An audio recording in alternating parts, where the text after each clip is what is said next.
ओम नमो भगवते वासुदेवाय। ओम नमो भगवते वासुदेवाय। स्वागत है सभी दर्शक साथियों का आपके अपने YouTube चैनल रामकृष्ण जी शिवम स्टूडियो में। मैं रामकृष्ण शास्त्री आप लोगों के बीच में धार्मिक कथा, व्रत कथा एवं अन्य वीडियो लेकर के, अन्य जानकारी लेकर के आते रहते हैं। तो आज की जो महत्वपूर्ण जानकारी है वो एकादशी कब है। लोग इस बात को लेकर के कंफ्यूज हैं कि जया एकादशी किस दिन मनाई जाएगी, 7 फरवरी या 8 फरवरी। तो जानेंगे इस वीडियो में आप एकादशी कब है, शुभ मुहूर्त कब है, पारायण का समय कब है, पूजा विधि क्या है, पितरों के लिए क्या करना चाहिए, एकादशी में क्या करें क्या ना करें, व्रत कथा क्या है, यानी संपूर्ण जानकारी। एकादशी में भद्रा कब है, ये संपूर्ण जानकारी आपको इस वीडियो में दी जा रही है। इस वीडियो को देखने के बाद दूसरे वीडियो देखने की आवश्यकता नहीं पड़ेगी, ऐसा मेरा मानना है। तो संपूर्ण जानकारी इस वीडियो में हम देने वाले हैं। तो उससे पहले मैं आपसे निवेदन करना चाहूँगा कि अभी तक आपने चैनल को सब्सक्राइब नहीं किया हो तो प्लीज़ चैनल को ज़रूर सब्सक्राइब करें, बेल को प्रेस करके रखें जिससे नोटिफिकेशन सबसे पहले आपको प्राप्त हो। चलिए ज़्यादा समय नहीं लेते हुए प्रारंभ करेंगे। जया एकादशी व्रत यानी माघ शुक्ल पक्ष एकादशी कब है। तो फरवरी में पहली एकादशी माघ शुक्ल पक्ष एकादशी जया एकादशी का व्रत कब रखा जाएगा, शुभ मुहूर्त क्या है, जानते हैं।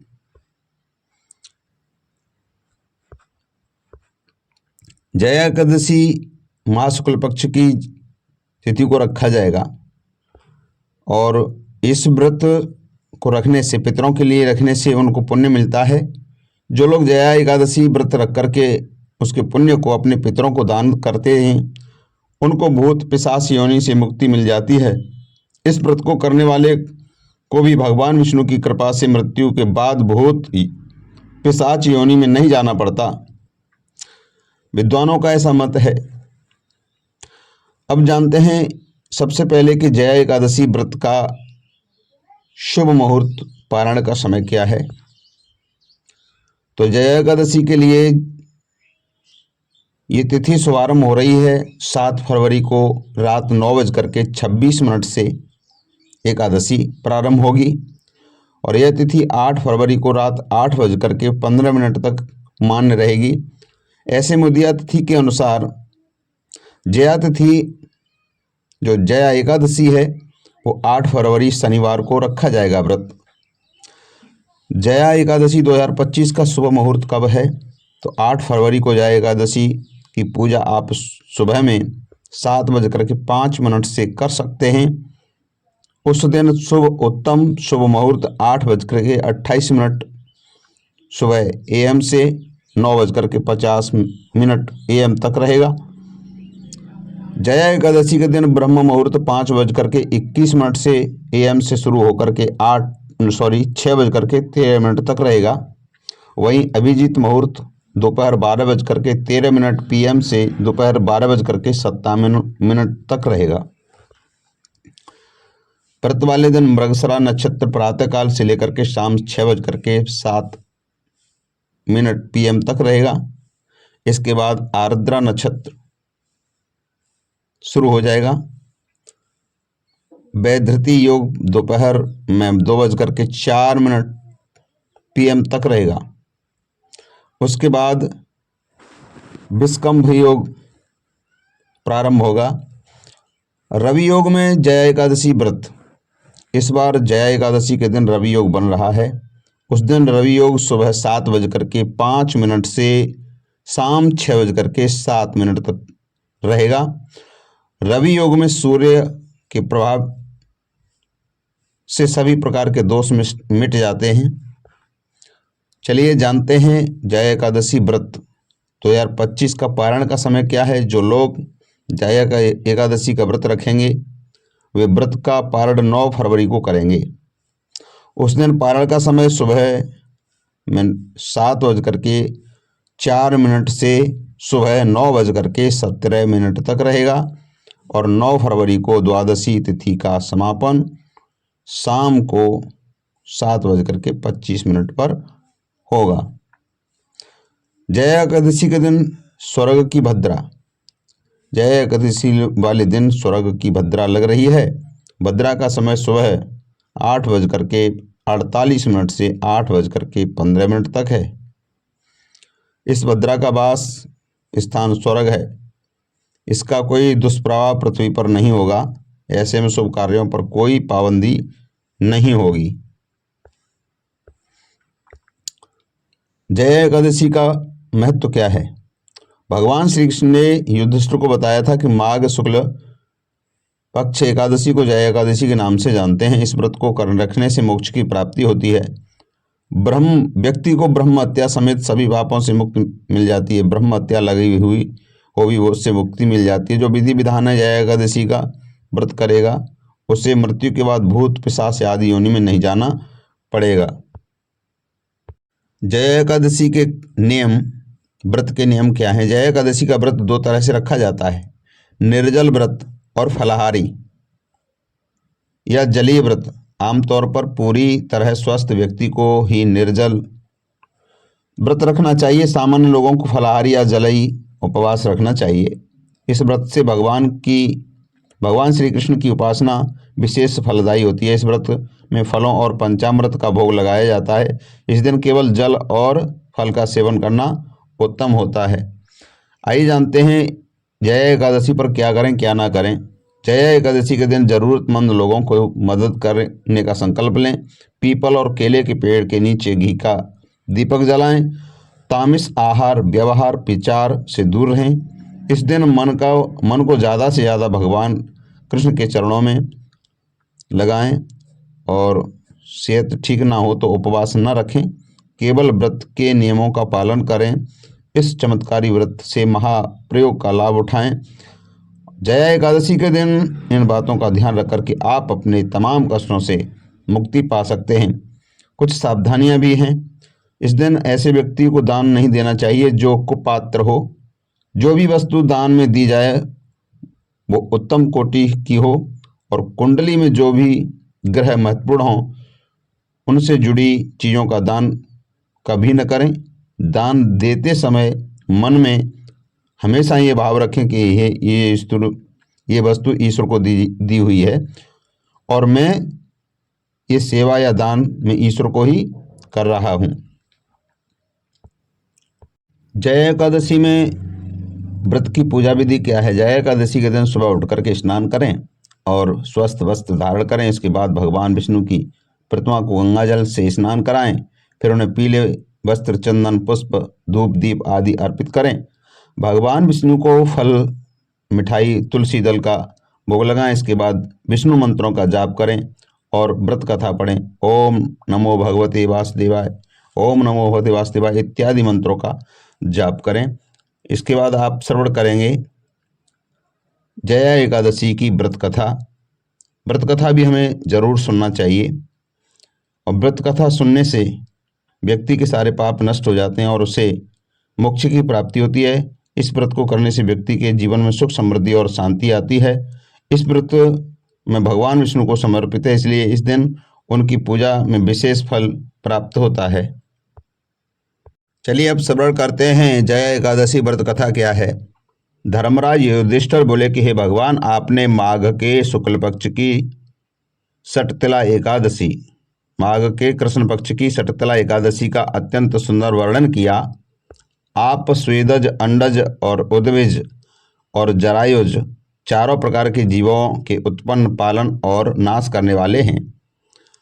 अब आप कृपा करके माघ शुक्ल पक्ष एकादशी का वर्णन कीजिए। इसका नाम क्या है और इसकी विधि क्या है? व्रत की विधि क्या है? इसमें कौन से देवता की पूजा किया जाता है?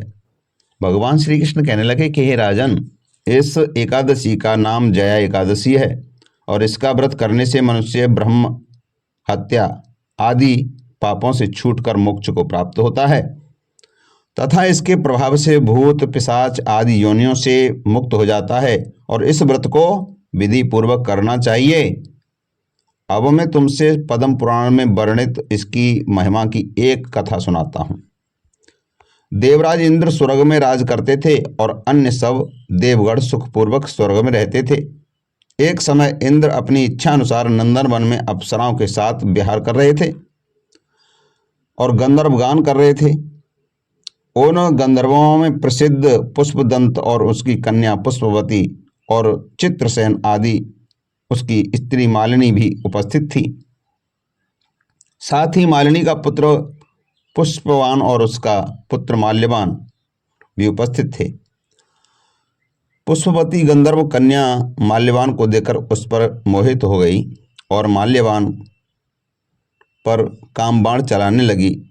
उसने अपने रूप, लावण्य और हाव भाव से माल्यवान को बस में कर लिया। हे राजन, वह पुष्पवती अत्यंत सुंदर थी। अब वे इंद्र को प्रसन्न करने के लिए गान करने लगे, परंतु परस्पर मोहित हो जाने के कारण उनका चित्त भ्रमित हो गया था। उनके ठीक प्रकार से गाने और स्वरताल ठीक नहीं होने से इंद्र इनके प्रेम को समझ गया और उन्होंने इसमें अपना अपमान समझ करके उनको श्राप दे दिया।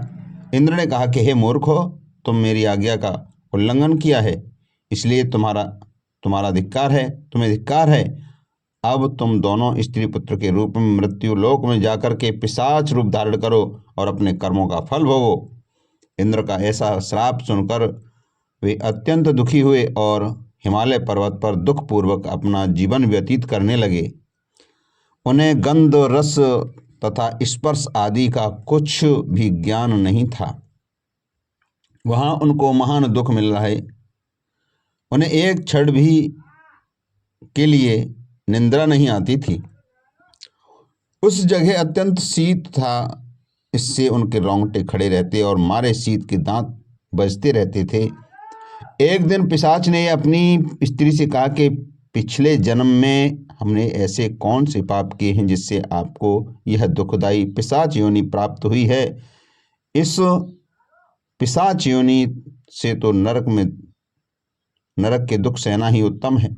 अतः मैं अब किसी प्रकार का पाप नहीं करना चाहिए। इस प्रकार विचार करते हुए अपने दिन व्यतीत कर रहे थे। देव योग से तभी माघ मास के शुक्ल पक्ष की जया एकादशी आई। उस दिन उन्होंने कुछ भी भोजन नहीं किया और न कोई पाप कर्म किया, केवल फल फूल खाकर ही दिन व्यतीत किया। और सायंकाल के दिन महान दुख से पीपल के वृक्ष के नीचे बैठ करके उस समय